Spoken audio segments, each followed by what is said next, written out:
प्रधानमंत्री का 1.5 घंटे का भाषण। संसद ने प्रधानमंत्री के भाषण का कैसे कपिल सिब्बल ने मात्र 1.5 मिनट में, जी हाँ, मात्र 1.5 मिनट में जवाब दिया। दोस्तों, आज के भारत में जितना मोदी जी ने नेहरू को रेलेवेंट कर दिया है, उतना तो देश में कभी किसी ने नहीं किया होगा। मतलब प्रधानमंत्री एक तो लोकसभा में आई नहीं बोलने, फिर वो राज्यसभा में बोले तो 1.5 घंटा बोले, 1.5 घंटा। और उस 1.5 घंटे में शुरू के 16 मिनट ही वो अपनी सरकार की तारीफ कर पाए। उसके बाद वो फिर नेहरू, इंदिरा गांधी, राजीव गांधी, बस पूर्व की सरकारों पर आ गए। स्थितियां ये आ गई दोस्तों कि प्रधानमंत्री के भाषण का तो एक हिस्सा इस वक्त सोशल मीडिया में खूब वायरल हो रहा है, जो एक्चुअली में उनको ही कटघरे में खड़ा कर रहा है। और उसका कैसे कपिल सिब्बल की एक वीडियो ने जवाब दिया है, ये मैं आगे बताऊंगी। लेकिन प्रधानमंत्री का 1.5 घंटे का भाषण कल मैंने सुना, और यकीन जानिए मोदी जी का भाषण दिन प्रतिदिन इतना बोरिंग होता जा रहा है, इतना बोरिंग होता जा रहा है दोस्तों कि फास्ट फॉरवर्ड में भी उसको सुनना मुश्किल होता जा रहा है।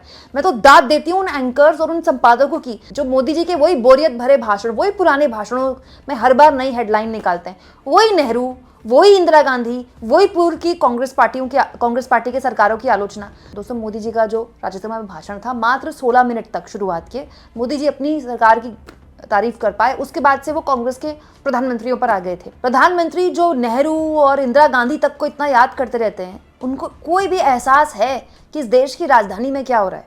दोस्तों, इस देश की राजधानी की सड़क पर आज एक गड्ढे में गिरने से एक जवान लड़के की मृत्यु हो गई। जानते हैं उसकी गलती क्या थी? कि वो ऑफिस जा रहा था, बस ऑफिस जा रहा था बाइक से, गड्ढा खुदा था, गिर गया। अब आप बताइए दिल्ली में कितने इंजन दौड़ रहे हैं, डबल ट्रिपल मुझे तो पता नहीं है। दोस्तों, दिल्ली में एमसीडी में बीजेपी, दिल्ली की सरकार में बीजेपी, केंद्र में बीजेपी, सारी एजेंसियां बीजेपी के अधीन है। और देश की राजधानी में गड्ढा खुदा हुआ है बीच सड़क, जिसके नीचे गड्ढे में गलती से एक बाइक सवार अपनी बाइक सहित गिर जाता है और उसकी मृत्यु हो जाती है। क्यों? क्योंकि वो दफ्तर जा रहा था।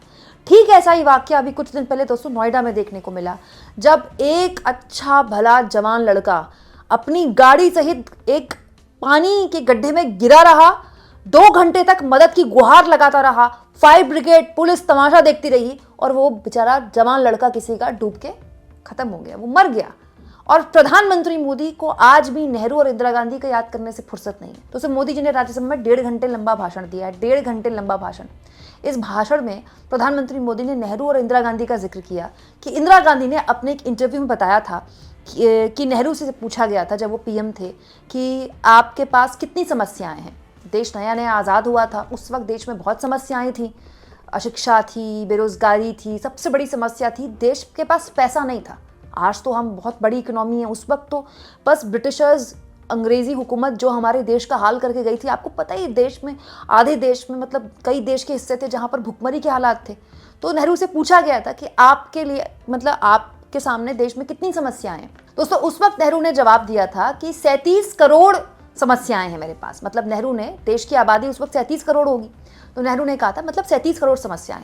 तो इंदिरा गांधी ने कहा था कि उस वक्त नेहरू के आगे अगर 37 करोड़ समस्याएं थी तो मेरे पास 57 करोड़ समस्याएं हैं। क्यों? क्योंकि उस वक्त जब तक इंदिरा गांधी के पास देश की सत्ता आई, देश की जनसंख्या 57 करोड़ थी। प्रधानमंत्री ने अपने भाषण में कहा कि देखिए, देश के लोगों को ये समस्याओं के तौर पर देखते हैं। देश के लोगों के बारे में नेहरू जी और इंदिरा जी की सोच क्या थी, मैं उसके विषय में बताना चाहता हूं। इंदिरा जी एक बार ईरान गए थे और ईरान में वो भाषण दे रही थी, और उस भाषण में उन्होंने नेहरू जी के साथ जो बातचीत हुई थी उसका उल्लेख किया।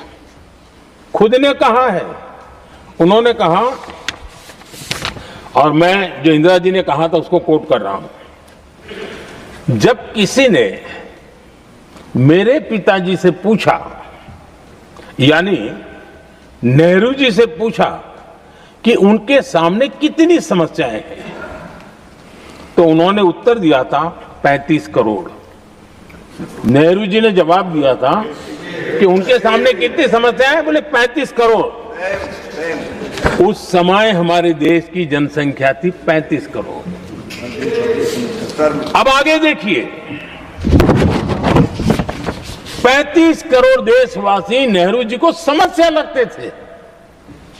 ऐसा कोई मुखिया हो सकता है क्या जी? और इस बात का उदाहरण देते हुए इंदिरा जी ने आगे कहा कि आज देश की जनसंख्या 57 करोड़ है, इसलिए मेरी समस्याओं की संख्या भी उतनी ही बड़ी है। यानी पिताजी को 35 करोड़ समस्या वाले देशवासी लगते थे, अब 57 करोड़ उनको समस्या। कोई ऐसा हो सकता है जो अपने ही देशवासियों को समस्या माने? अब दोस्तों, प्रधानमंत्री की बात तो वैसे सुनने वाले कहेंगे हाँ मोदी जी बात सही बोल रहे हैं, लेकिन इसकी आप गंभीरता को समझिए। देश नया नया आजाद हुआ है, तो ये भी तो हो सकता है कि नेहरू ने ये बोला हो कि हर आदमी की एक समस्या होती नहीं है क्या? रही से रईस आदमी हो, गरीब से गरीब आदमी हो, कोई ना कोई समस्या उसकी होती है जो वो सरकार से करवाना चाहता है। कोई ना कोई उसकी शिकायत होती है सरकार से, कोई ना कोई समाज को लेकर उसकी एक शंका होती है कि ये ठीक होना चाहिए, ये बेटर होना चाहिए, तो वो भी तो एक समस्या है। तो नेहरू और इंदिरा गांधी उसको कोट कर रहे हैं, तो मोदी जी ने उसको एक तरह से उस पर छीछा लेदर कर दी, नेहरू और इंदिरा गांधी दोनों की। तो दोस्तों, इसका जवाब कपिल सिब्बल ने दिया है। कपिल सिब्बल ने कुछ दिन पहले एक प्रेस कॉन्फ्रेंस की थी, जिसमें 1.5 मिनट के अंदर उन्होंने बताया था कि जिस नेहरू की माला जपते रहते हैं ना मोदी जी अपने भाषण में, आज भी नेहरू नेहरू नेहरू करते रहते हैं, उस नेहरू ने किया क्या है, जरा सुनिए आप इस वीडियो में। नेहरू जी जब आए सत्ता में तो उन्होंने क्या क्या संस्थाएं बनाई? Indian Telecom Industry, Bhakra Dam, Damodar Valley Corporation, Hirakud Dam, Hindustan Machine Tools, Bharat Heavy Electrical, Hindustan Shipyard, Bharat Petroleum, Heavy Engineering Corporation, Indian Oil Corporation, Hindustan Antibiotics, Hindustan Insecticides, Nagarjuna Sagar Dam, National Military Development Corporation, National Building and Construction Corporation, Indian Drugs and Pharmaceuticals Limited, Fertilizer Corporation of India, Shipping Corporation of India, Hindustan Electronics, Bharat Earth Movers, सब 1960 में इनका गठन हुआ। उसके बाद क्या हुआ? उनके बाद इन्होंने क्या किया?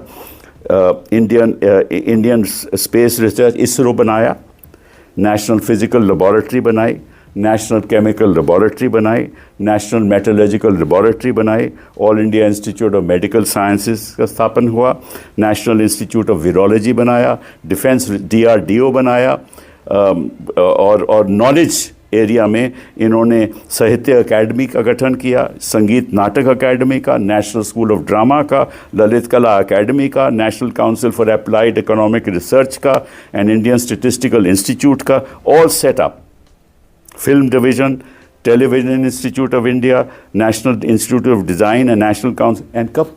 1950 से लेकर 1964 तक, 14 साल। ये तो 15 साल राज किया इन्होंने 2000 के बाद। बताइए इनको कौन सी इंस्टीट्यूट इन्होंने बनाई आज तक? सिर्फ प्रोपेगेंडा। दोस्तों, कोई भी नेता परफेक्ट नहीं था, ना नेहरू थे ना नरेंद्र मोदी हैं। जैसे इंसान गलती करता है वैसे नेता भी गलती करते हैं। लेकिन दोस्तों, हम उन पंडित नेहरू की बात कर रहे हैं जिन पंडित नेहरू ने कई साल जेल में बिताई, जेल भी अकेली जेल। अगर आपको एक घर में अकेले छोड़ दिया जाए जिसमें आप किसी से बात भी नहीं कर सकते, उस वक्त तो कोई फ़ोन भी नहीं होते थे, कोई ऐसी कन्वर्सेशन भी नहीं होती थी, और जेल में अकेले अगर आपको बैरक में रखा गया तो क्या ही आप किसी से बात करेंगे? तो आप सोचिए दोस्तों, क्या हालत होगी, कोई मेंटली कितना टूट जाएगा। नेहरू ने वैसी जेलों में कई साल बिताए हैं।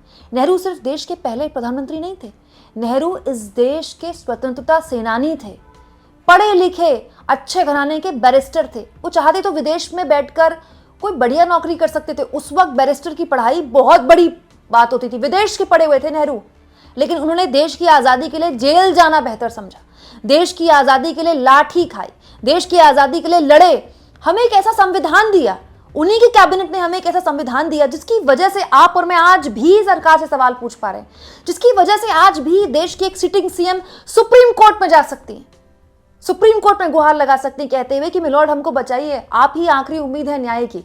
ये किया है नेहरू ने। आप उनकी लाख बुराइयां कर लीजिए अपने हर भाषण में, लेकिन प्रधानमंत्री मोदी और उनके भाषण लिखने वालों को ये समझना होगा, जितना वो नेहरू पर आक्षेप लगाएंगे, आरोप लगाएंगे, नेहरू की गलतियां गिनाएंगे, उतनी उनकी कमियां उजागर होती हैं।